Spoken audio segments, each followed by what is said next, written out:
ఇదిగోండి. నంబర్లు మరియు సమయం, టైమ్ మార్కర్స్ లేకుండా పూర్తి తెలుగు వాయిస్ ఓవర్ స్క్రిప్ట్. నమస్కారం వీక్షకులారా.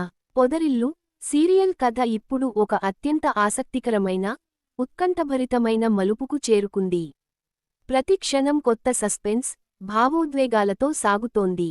ఇటీవలి సన్నివేశాల్లో ఒకవైపు కుటుంబంలో సరదా, నవ్వులు కనిపిస్తుంటే, మరొకవైపు పాత శత్రుత్వాలు, కుటుంబ గతం మళ్లీ బయటకు వస్తున్నాయి. కథ ప్రశాంతమైన ఊరి వాతావరణంలో మొదలవుతుంది. ఇంట్లోని వారందరూ కలిసి ఊరు చూడటానికి, పొలాల అందాలను ఆస్వాదించడానికి బయలుదేరతారు. పచ్చని పొలాలు, కచ్చా రోడ్లు, అందరూ కలిసి గడిపే ఈ సమయం పైన చూడటానికి చాలా సంతోషంగా అనిపిస్తుంది. కాని ఈ సంతోషం వెనుక ఒక పెద్ద తుఫాను దాగి ఉంది. పొలాల్లో నడుస్తున్నంతసేపు చక్రీ చేసే అల్లరి, అతడి పుట్టుక గురించి వేసే జోకులు అందరినీ ఎంతగానో నవ్విస్తాయి. మహాలక్ష్మి, మిగతా ఇంట్లోని వాళ్లు చక్రీని ఆటపట్టిస్తూ వాతావరణాన్ని చాలా ప్రశాంతంగా, సరదాగా మార్చేస్తారు. అయితే ప్రయాణం సాగుతుండగానే, మాటల్లో కుటుంబగతం, పాత బంధాల గురించిన చర్చ మొదలవుతుంది. అమ్మమ్మ, నానమ్మల ఊళ్ల ప్రస్తావన రాగానే, అసలు ఈ కుటుంబ మూలాలు ఎక్కడున్నాయి అనే ప్రశ్నలు తలెత్తుతాయి. మహాలక్ష్మి అమ్మమ్మ గారి ఊరు గురించి, పాత జ్ఞాపకాల గురించి ఆరా తీస్తుంటే, ఇంట్లోని పెద్దలు ఆ విషయాన్ని దాటవేసే ప్రయత్నం చేస్తారు. చక్రి అమాయకంగా మాట్లాడే మాటల వెనుక, ఈ కుటుంబంలో ఏదో పెద్ద రహస్యమే ఉందనే విషయానికి స్పష్టమవుతోంది. ఈ సగం మిగిలిపోయిన ప్రశ్నలు ఇంట్లోని వారినే కాకుండా చూసే వీక్షకులను కూడా ఆలోచనలో పడేస్తాయి. అసలు ఆ పాత ట్రంకు పెట్టెలో, గతానికి సంబంధించిన కాగితాల్లో ఎలాంటి నిజం దాగి ఉందో, అది బయటపడితే ఈ కుటుంబం ఏమవుతుందో అనే ఉత్కంఠ పెరుగుతుంది. వీరందరూ ఊరిలోకి అడుగుపెట్టడంతో కథలో అసలైన డ్రామా మొదలవుతుంది. ఊరి సరిహద్దులు దాటగానే ఆ ప్రశాంతమైన వాతావరణం మాయమై, ఒక రకమైన ఉద్రిక్తత అలుముకుంటుంది. ఊరిలోని కొందరు పాత బంధువులు, ముఖ్యంగా తాయారు మరియు ఆమె మనుషులు, నారాయణను ఆయన కుటుంబాన్ని చూడగానే పాత మాటలతో రెచ్చగొట్టడం ప్రారంభిస్తారు. గతంలో జరిగిన ఘోరమైన సంఘటనలు, హత్య ఆరోపణలు, జైలు శిక్ష జ్ఞాపకాలు మళ్లీ సజీవమవుతాయి. తాయారు మాట్లాడే చేదు మాటలు, పొడిచే పొడుపు మాటలు వీక్షకుల మనసును కలచివేస్తాయి. ఆ కుటుంబాన్ని అందరి ముందు తక్కువ చేసి మాట్లాడటానికి ఆమె శతవిధాలా ప్రయత్నిస్తుంది. ఈ సమయంలో నారాయణ పడే వేదన, ఆయన మౌనం స్పష్టంగా కనిపిస్తుంది.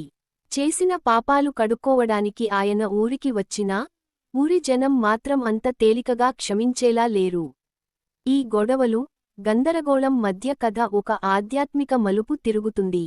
గ్రామంలోని రుద్రాంబికాదేవి ఆలయంలో రేపటి పౌర్ణమి సందర్భంగా ఒక అత్యంత విశేషమైన, కఠినమైన పూజ జరుగుతుందని తెలుస్తుంది.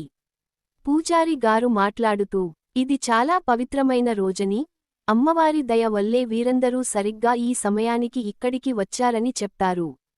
ఈ ఇంటిపై ఉన్న దరిద్రం, ఆ నిందలు, 8 ఏళ్లుగా సాగుతున్న అడ్డంకులు తొలగిపోవాలంటే ఒక ప్రత్యేక పూజ చేయాల్సి ఉంటుందని వివరిస్తారు. ఈ ఇంట్లో ఉన్న 5 మగవాళ్ల జీవితాల్లో ఉన్న సమస్యలు తీరాలన్నా, పెద్దవాడికి పెళ్లి కావాలన్నా ఈ పూజ ఒక్కటే మార్గమని చెప్తారు. కాని ఈ పూజ అంత సులువైనది కాదు, ఇందులో ప్రాణాలకు కూడా ప్రమాదం ఉంది. ఆ పూజ నియమం ఏంటంటే, ఇంటి కోడలు లేదా ఆడవాళ్లు తమ 2 అరచేతుల్లో వేపాకులు పెట్టుకుని, మండుతున్న నిప్పుల చట్టిని చేతుల్లో పట్టుకుని గుడి చుట్టూ ప్రదక్షిణలు చేయాలి. ఈ మాట వినగానే కుటుంబమంతా షాక్ అవుతుంది. మండుతున్న నిప్పుల చట్టిని చేతుల్లో పట్టుకోవడం అంటే మాటలు కాదు, చేతులు కాలిపోయే ప్రమాదం ఉంది. ఇంట్లోని పెద్దలు, మాధవ ఈ పూజకు తీవ్రంగా అభ్యంతరం చెప్తారు. మహాలక్ష్మి సుకుమారమైన అమ్మాయి అని, ఆమెను ఇలాంటి కష్టంలోకి నెట్టడం సరికాదని వారిస్తారు. కాని మహాలక్ష్మి మనసు చాలా మంచిది, ఆ కుటుంబాన్ని తన సొంత కుటుంబంగా భావిస్తుంది. అందరూ వద్దంటున్నా సరే, మహాలక్ష్మి ఒక సంచలన నిర్ణయం తీసుకుంటుంది. ఈ పూజ వల్ల ఇంట్లో మంచి జరుగుతుందంటే, పెద్దయ్య పెళ్లికి ఉన్న అడ్డంకులు తొలగిపోతాయంటే ఎంతటి కష్టానికైనా తాను సిద్ధమే అని అగ్నిపరీక్షకు ముందుకొస్తుంది. మహాలక్ష్మి తీసుకున్న ఈ త్యాగపూరిత నిర్ణయం చూసి ఒకవైపు కుటుంబ సభ్యులు కంటతడి పెడితే, మరొకవైపు శత్రువుల నోళ్లు మూతపడతాయి. అయితే ఇప్పుడు అసలైన ప్రశ్న మిగిలింది. మహాలక్ష్మి ఈ కఠినమైన పూజను పూర్తి చేయగలుగుతుందా? మండుతున్న నిప్పులు ఆమె అడుగులను ఆపుతాయా లేక ఆమె నమ్మకమే ఆ కుటుంబాన్ని కాపాడుతుందా? రాబోయే ఎపిసోడ్లో ఈ పూజ జరుగుతున్నప్పుడు తాయారు ఎలాంటి కుట్రలు పన్నుతుంది? మహాలక్ష్మి ఈ అగ్నిపరీక్షలో నెగ్గి కుటుంబానికి ఉన్న శాపాన్ని తొలగిస్తుందా లేదా అనేది చూడటం చాలా ఆసక్తికరంగా మారనుంది. మీకు సీరియల్లోని ఈ ట్విస్ట్ ఎలా అనిపించిందో కింద కామెంట్ సెక్షన్లో ఖచ్చితంగా తెలియజేయండి.